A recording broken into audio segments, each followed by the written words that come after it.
Kemarin itu pendukung Anies itu datang ke Pramono dan Rano karena lawannya Ridwan Kamil. Mereka ini kan bermusuhan dengan Jokowi.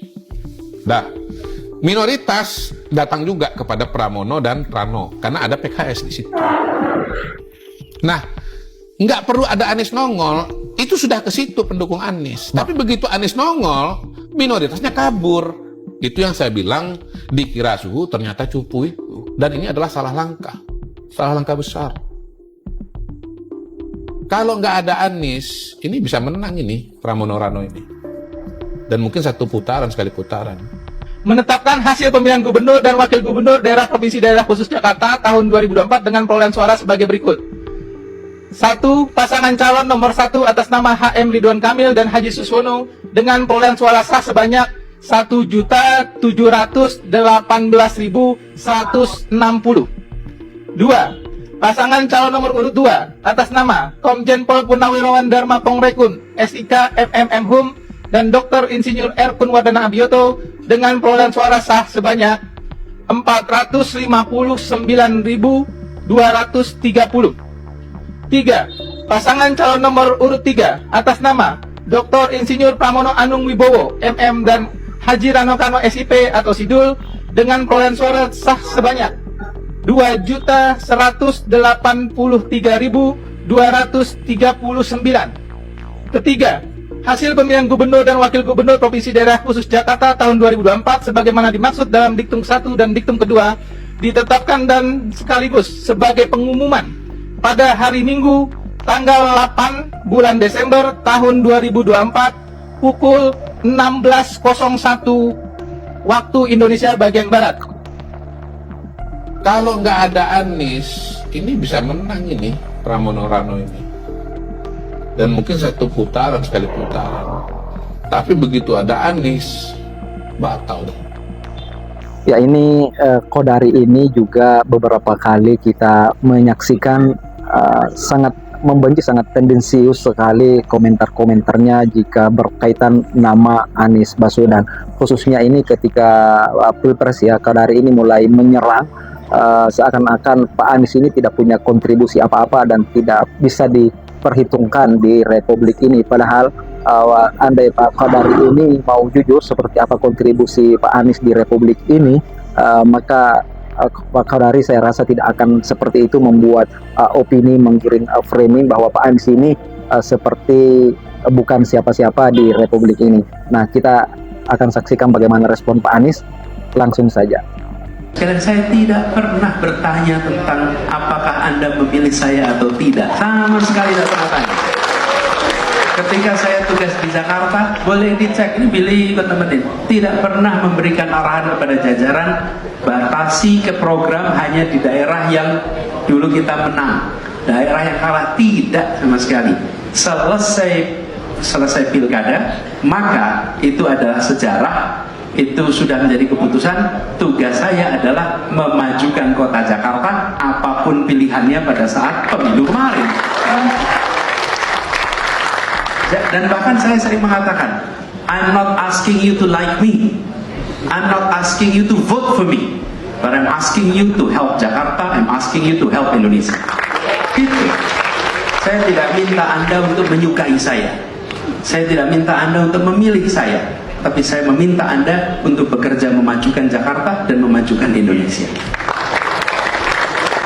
Kalau Anda nggak mau Anies maju calon presiden, kalau Anda nggak mau ya Anies tampil lagi 2009, jangan pilih Pramono. Karena Pramono udah gantengnya dengan Anies gitu. Kalau Anda masih mau Prabowo calon presiden 2029, pilihlah Ridwan Kamil, jangan pilih Pramono dan Anies Baswedan. Konstelasi sederhananya seperti itu. Gitu. Anyway begini, kalau menurut saya masuknya Anies itu justru bukan sesuatu yang kemudian memastikan kemenangan. Saya melihat bahwa timnya Pram dan Rano melihat bahwa tren kenaikan ini mau dikunci dengan memasukkan Anies gitu. Memasukkan Anies. Kalau saya melihat justru sebaliknya. Malah ini bisa jadi blunder. Pertama yang menjadi lawan-lawan Anies ya, kayak misalnya Pak Prabowo, kemudian Jokowi, itu yang tadinya udah pulang ke Solo, gitu kan, balik lagi kan. Dan dalam kompetisi ini kita akan berhadapan dengan lawan yang memiliki sumber daya yang luar biasa besar, lawan yang memiliki kekuatan yang sangat besar, lawan yang bisa mendominasi. Tapi kita yakin niat baik bersama orang baik, tujuan baik, insya Allah Allah bukakan pintu-pintu untuk keberhasilan. Kita tidak pernah gentar dengan ukuran material. Kita akan tunjukkan kekuatan spiritual yang kita miliki untuk meraih yang dijanjikan Republik ini. Ini bukan tentang satu orang, ini bukan tentang satu partai, ini adalah tentang nasib masa depan bangsa kita dan anak-anak dari bangsa kita. Jaga kemuliaan perjuangan ini, jaga kehormatan perjuangan ini. Kirimkan pesan-pesan yang mempersatukan, kirimkan pesan-pesan yang menunjukkan bahwa kami tidak jual murah idealisme itu, kami junjung tinggi idealisme itu. Tunjukkan bahwa kita punya rekam jejak yang baik, punya rekam gagasan yang baik, punya rekam karya yang baik. Karena kita punya itu semua, kita tidak perlu berbohong, kita tunjukkan kenyataan. Bila rekam jejak kita bermasalah, bila rekam gagasan kita bermasalah, bila rekam karya bermasalah, baru di situ ada kebohongan-kebohongan. Betul? Karena itu kalau kita menyaksikan ada kebohongan di produksi, sebenarnya itu adalah cerminan rasa tidak percaya diri atas yang dimiliki. Kita juga sangat herannya juga melihat seperti sosok Pak Kodari ini dengan nama besar, kenapa sering memberikan komentar, memberikan sebuah opini seakan-akan membuat framing dalam tanda kutip jahat kepada Anies Baswedan, sehingga masyarakat Indonesia ini digiring untuk memandang tidak usah pedulikan, tidak usah memperhitungkan Anies Baswedan. Tapi apapun itu, bahkan sudah banyak yang memberikan komentar-komentar negatif, bahkan buzzer-buzzer, haters ini sudah beberapa tahun terakhir ini terus menggiring sebuah framing jahat untuk menjatuhkan kredibilitas, merusak citra nama baik Pak Anies. Tapi semua itu tidak mempan. Pak Anies itu adalah sosok yang punya kepribadian kuat, tangguh, dan seorang petarung sejati. Dan di balik itu ada senjata yang rahasia yang Pak Anies miliki dan umumnya tidak dimiliki oleh para politisi-politisi di negeri ini. Apa itu? Itulah kekuatan integritas yang Pak Anies miliki. Jika sebagian politisi ini mudah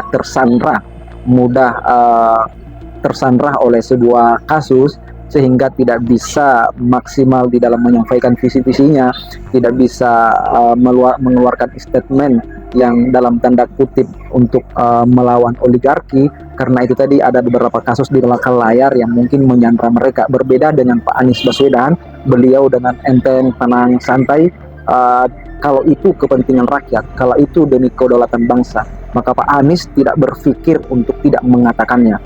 Pak Anies tidak gentar dengan intimidasi, dengan ancaman dari siapapun itu, jika itu berkaitan dengan kedaulatan bangsa, kepentingan rakyat.